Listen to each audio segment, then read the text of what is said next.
Welcome back to Running Stronger. My name is Will Frantz, and this episode is just the audio of a video that I made for someone who had some questions about a deadlift.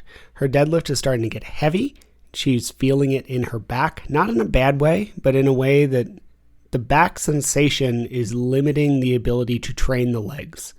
So, made a video that touched a bunch of finer detail points for deadlifts. The video will be, or is on YouTube. It will be linked in the show notes.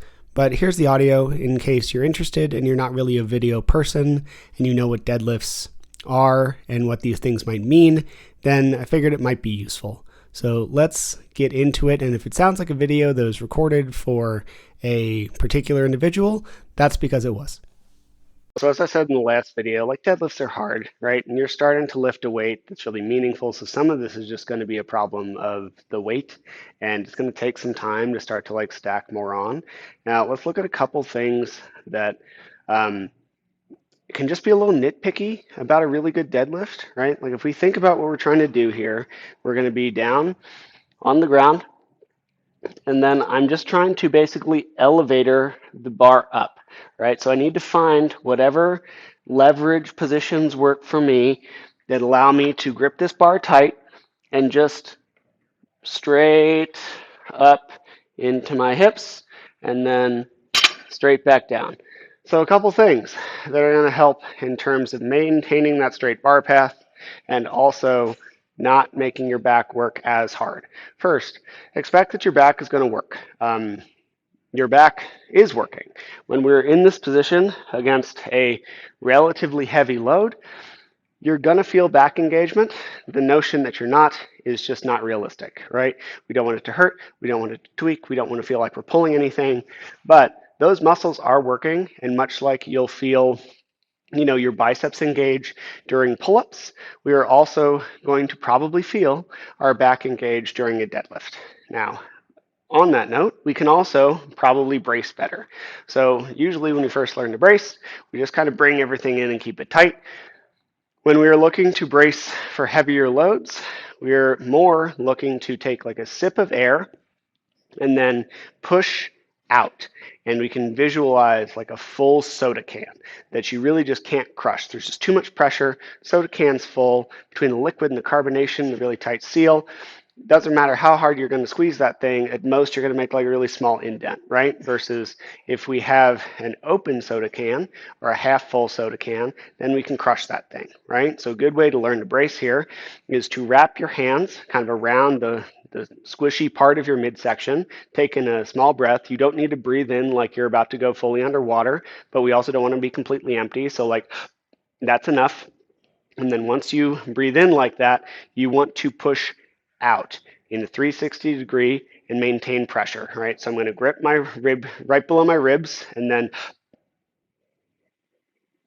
you can see me push out into my hands. So grip. That's the bracing structure that we want to use during these deadlifts. And that's really what a belt does. A belt does not protect your back. A belt gives you a cue to push into as we create that Valsalva bracing maneuver. Pushes into the belt, right? So that's one thing that can be super helpful that will keep your torso a lot more stable as we pull. Two, we already talked about this a little bit on the other video, but we want to get this armpit crease directly over the bar. Right? Now, if I am going to be here, I could be leaned forward, right? My armpit is a little over the bar like this. This is pretty much guaranteed to make me feel my back. And we can just fix this by bending the knees a little bit. And now my armpit is in line directly over this bar. And it's going to be a lot more stable because then it's just an elevator. Whereas before, it was a back elevator, right? So armpit directly over bar. The best way you're going to see that is to film yourself from a side view exactly like this, and then make the adjustments you need to make. Next, we want to find a knee and hip bend ratio that allows you to just immediately pull out of the bottom. Now, one thing that has been difficult or it's taken a while for me to learn, I guess, is that I need to use my quads out of the bottom of a deadlift in addition to my hamstrings and glutes, right? If we find this a good starting position, then I'm trying to fire my entire leg to get out of the hole. And the way that we know we're in a good position is that, like, if I'm here, I'm going to have to pick my hips up in order to start that push. If I'm here, I'm either going to pull with my back or I'm going to have to drop my hips to start that push. As soon as I find the groove, which I've done this a few thousand times, so for me it's right here, you'll notice my hips do not move out of the bottom of that deadlift. This is the right starting position, and my shoulders come back as my hips come forward, and I just am able to push the earth away from me from that starting position. It will take practice and work, and you need to play with it a little bit, but we need to find whatever the right knee bend to hip ratio is for you to pull that out of the deadlift or pull that off the ground. Finally, when we are looking at the start, we want to take that out of the bar. I assume we can hear that in my headphone. If not, that little click of the bar coming to the top of the plate. Deadlift should be silent off the ground.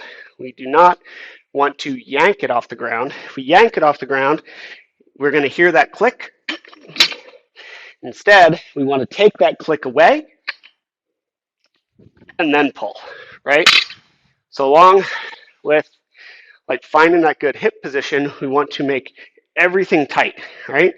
And because if we're pulling heavy, it's probably going to weigh as much or more than you, you can really lean into it and create an entirely tense system before we just push the earth away from you, right? So your deadlift's good. The adjustments we're going to make are a really solid bracing system in the torso, which is going to slightly bring your rib cage down, and here, everything nice and stacked and push out. We are going to make sure your armpits are directly over the bar.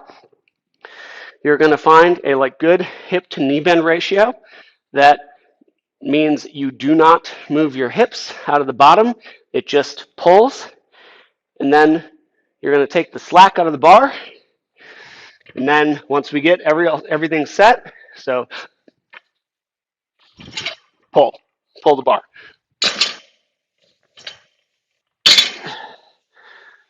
I know it's a lot. Deadlifts are hard.